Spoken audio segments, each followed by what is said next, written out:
네, 계속 이어서 강의를 진행하도록 하겠습니다. 순서를 좀 바꿔서요. 그 열거형이 어떠한 의미를 갖는지 제가 좀 설명을 드리도록 하겠습니다. 사실 쉽게 설명하면 한없이 쉬운 건데 또 어렵게 설명하면 또 뭐 이런저런 얘기 끄집어내면 또 한바구니입니다. 근데 적당한 분량만큼만 제가 좀 꺼낼게요. 자, 일단 우리가 실라블이라는 이름의 이뉴머레이션형 자료형을 정의한다는 것은 어떠한 의미가 있냐면, 첫 번째, 말 그대로 자료형 정의죠. 자료형.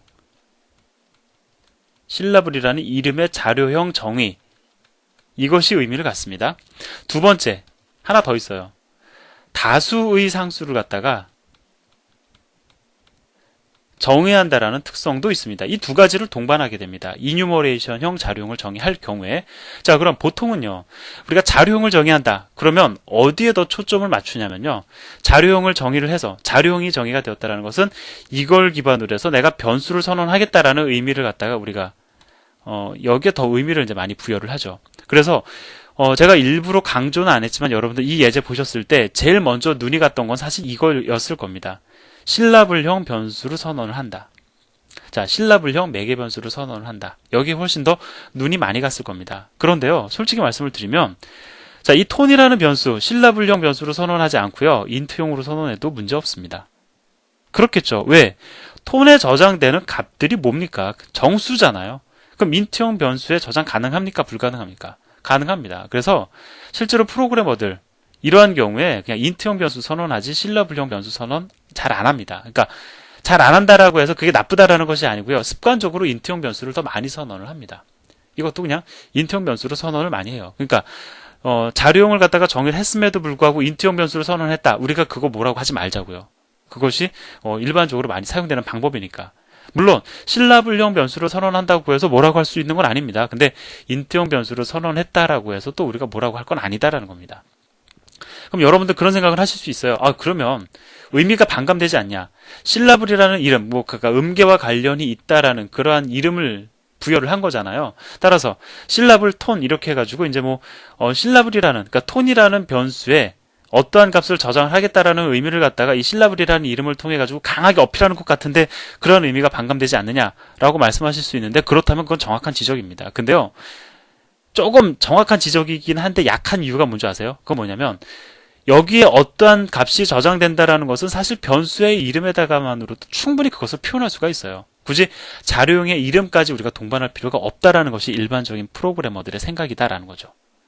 좀 이해가 되시나요? 예, 더 많이 나가면 또 우리가 이거는 만나서 할 얘기지, 그렇게 되면 또 끝도 없는 얘기가 되니까, 또 그렇다고 그게 지금 당장 필요한 것도 아니에요. 그러니까 그건 여러분들이 이제 프로그래밍 경력을 쌓아 가시면서 또 다른 프로그래머들과 같이 일하면서 이야기거리가 하나 둘 늘어가실 겁니다. 그것까지 지금 우리가 다 알 필요는 없는 거고. 자, 그래서 중요한 건 뭐냐면, 변수 선언이 사실은 큰 의미를 갖지는 않는다라는 겁니다. 이게 결론이에요. 그럼 어떠한 것이 의미를 지니느냐? 바로 다수의 상수 정의의 의미를 둔다라는 겁니다. 쉽게 말씀을 드리면 상수 정의하기 매우 편하죠. 예, 정수형 상수를 갖다가 총 7개를 갖다가 한 줄에 이렇게 간단하게 정의할 수 있는 도구는 열거형 정의하는 것밖에 없습니다. 물론 다른 방법도 있어요. 여러분들 아시는 방법, 그 다음에 우리가 아직 공부하지 않은 방법도 있습니다. 그러면 하지만 이제 그러한 방법들은 우리가 상수를 정의할 때 한 문장, 그러니까 예를 들어서 지금 보면은 총 7개 상수가 정의가 되고 있잖아요. 라인수로 따져보면은 매우 간단하게 한 줄에다가 우리는 지금 사실은 17개의 상수를 정의한 건데, 제가 나중에 설명드리는 방법을 사용하면 총 7줄에 걸쳐서 상수를 갖다가 정의를 해야 됩니다. 결과적으로는 똑같을 수 있어요. 이렇게 정의를 하나 이렇게 정의를 하나 상관없지만 훨씬 더 편하다라는 것이죠. 그리고 단순히 편의만 제공하는 게 아닙니다. 제가 나중에 설명드리는 방법은요, 진짜 그냥 한 줄에 하나씩 이런 식으로 해서 이제 상수를 정의하게 되는데요, 이렇게 정의해 놓으면 얘네들이 연관이 있는 건지 없는 건지 구분이 안 됩니다. 근데 지금 보세요. 한 줄에다가 상수를 정의를 해 놨더니, 얘네들은 연관이 있는 상수들이구나. 즉, 음계를 표현하기 위한 상수들이잖아요. 1, 2, 3, 4, 5, 6, 7이 의미가 있습니까? 아니죠. 정확히 말씀을 드리면, 예제를 좀 이따 보고 다시 얘기를 하겠지만, 도레, 미파, 솔라, 시라는 이름을 갖다가 등장시켰다라는데 훨씬 더 의미가 있는 거예요. 그래서 관련이 있는 상수, 즉 값이 중요한 게 아니라 이름이 중요한 겁니다. 이름이 중요한, 그러니까 연관이 있는 이름이 중요한 상수들을 갖다가 내가 한 번에 선언했다라는 것이 의미가 있다는 거죠. 그러면 도레미파솔라시라는 상수를 등장시킨 것이 도대체 어떠한 의미가 있길래 제가 자꾸 강조를 하는 걸까요? 그건요, 이 오른쪽에 있는 예제를 보면 알 수 있습니다. 자, 도레미파솔라시라는 지금 이름을 딱 보는 순간 우리가 바로 뭐가 판단이 됩니까? 아, 이거는 음계와 관련이 있는 코드구나 라는 것이 바로 판단이 됩니까? 안 됩니까? 예, 된다고 좀 해주세요. 예, 안 된다고도 할 수 있지만 사실은 된다고 얘기해야 됩니다. 그죠? 예, 이거는 따라와 주셔야 되는 겁니다. 이게 제가 자꾸 세뇌시키는 것 같지만 사실 여러분들 지금 보시면 이렇게 우리가 판단할 수 있어요. 아, 상수의 이름 좀 더 잘 정할 수도 있죠, 사실은. 도레미파솔라시. 아, 그럼 이건 음계와 관련이 있는 거구나. 도와 관련된 기능이 여기서 처리가 되고 레와 관련된 기능이 여기서, 그 다음에 시와 관련된 기능이 여기서 처리가 되는 그런 프로그램이구나 라고 여러분들이 이 프로그램을 쉽게 파악할 수 있다는 겁니다. 즉, 코드의 가독성을 높이는 데 있어서 엄청난 도움을 주는 것이 바로 열거형의 상수 정의예요. 자, 물론 이걸 우리가 이렇게 바꿀 수도 있습니다. 1, 2, 3, 4, 5, 6, 7로 바꿀 수 있고요. 그 다음에 얘도 이거를 1, 그 다음에 이거를 7로 바꿀 수가 있습니다. 그러면 도레미파솔라시는 안 보이죠. 이거는 이제 우리가 제가 글로써 문장에다가 이제 넣었으니까 바로 판단이 되긴 하지만 이게 없을 수도 있는 거잖아요. 이런 글이 없을 수도 있는 거죠. 그럼 여러분들 어떻게 생각해야 됩니까? 아, 1부터 7까지 증가하는데 1일 땐 예고, 2일 땐 예고, 3일 땐 예고, 4일 땐 예고, 5일 땐 예, 6일 땐 예, 7일 땐 예가 실행이 되는데 도대체 1, 2, 3, 4, 5가 뭐야? 라고 여러분들 분명히 생각하실 겁니다. 즉 정리하면은요, 열거형을 정의한다라는 것은 1, 2, 3, 4, 5, 6, 7이라는 숫자가 중요한 것이 아니고 이것은요 사실 도레미파솔라시가 의미를 지니는 이름이 되게끔 상수화시키기 위해서 등장한 값이 지나지 않는 겁니다. 그래서 도레미파솔라시라는 의미를 지니는 이름의 상수를 정의할 수 있어서 그러한 도구로 사용된다라는데 큰 의미가 있는 것이 바로 열거형입니다. 자, 제가 나름대로 열심히 말씀을 드렸는데 어느 정도 좀 이해가 되셨으면 좋겠습니다. 자, 그럼 이제 열거형과 관련된 좀 기타 별 내용 아닌 것들 좀 말씀을 드리면요. 자, 이렇게 선언할 수 있습니다. 이거 지금 한 줄에다 선언한 것 뿐이에요. 앞에서 선언했던 것과 차이 없습니다. 자, 이렇게 선언이 되면요. 기본적으로 일단 상수잖아요, 얘네들이. 그러니까 값이 일단 매겨져야 됩니다. 어떻게 매겨지냐면 0부터 시작해서 1씩 증가해요. 그럼 어떻게 됩니까? 얘는 0, 얘는 1, 얘는 2, 얘는 3이 됩니다. 즉, 여러분이 값을 직접 명시하지 않아도 되고요. 실제로 값을 직접 명시하지 않는 경우도 많습니다. 왜?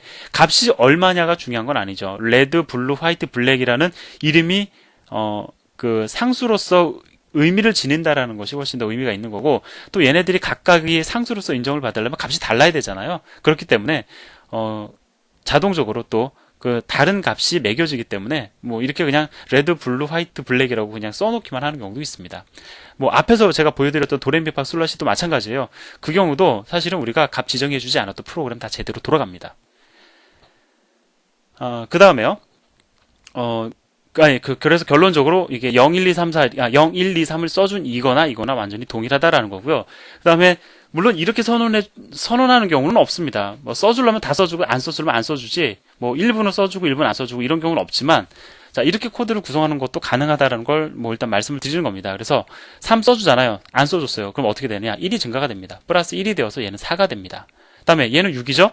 근데 그 다음에 블랙은 값이 지정이 안 돼 있어요. 그래서 플러스 1이 되어서 얘는 7이 됩니다. 즉, 이 선언이나 그러니까 이 정의나 이뉴머레이션 정의나 이 이뉴머레이션 정의나 동일한 그런 정의가 되는 거죠. 여기서 선언이라는 것은 그 값이 얼마로 선언이 되느냐, 그걸 말씀을 드리는 겁니다. 자, 그래서 결론은 열거형 상수의 값은 명시되지 않으면 0부터 시작해서 1씩 증가하고요. 값이 명시되지 않은 상수는 앞에 정의된 상수 값에서 1이 증가한다.